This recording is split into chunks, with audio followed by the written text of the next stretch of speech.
Bonjour, je m'appelle Purificación López García, donc Puri pour les amis et pour tout le monde.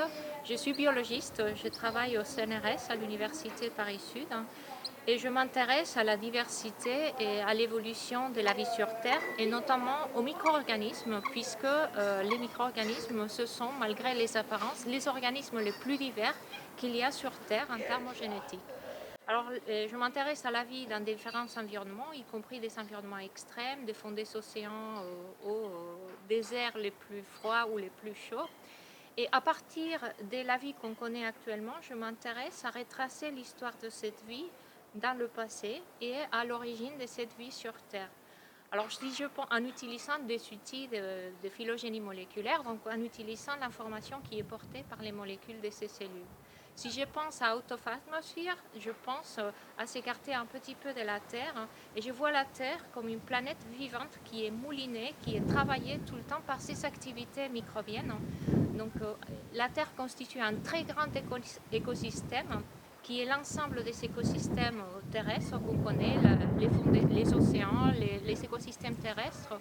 Et on peut s'écarter un peu pour voir que la planète en son ensemble n'est qu'un cycle d'activités, d'interaction, de matière qui est véhiculée à travers ces activités essentiellement microbiennes, même si les animaux et les plantes font partie bien sûr.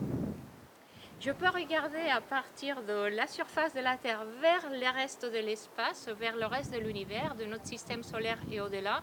Et alors on va s'interroger, ou je m'interroge sur la possibilité que la vie est émergée, est apparue aussi dans d'autres endroits, d'autres planètes qui peut-être à l'origine avaient des caractéristiques similaires à celles de la Terre. Cela d'une part, donc c'est très intéressant pour comprendre si la vie a pu apparaître plusieurs fois ailleurs dans l'espace.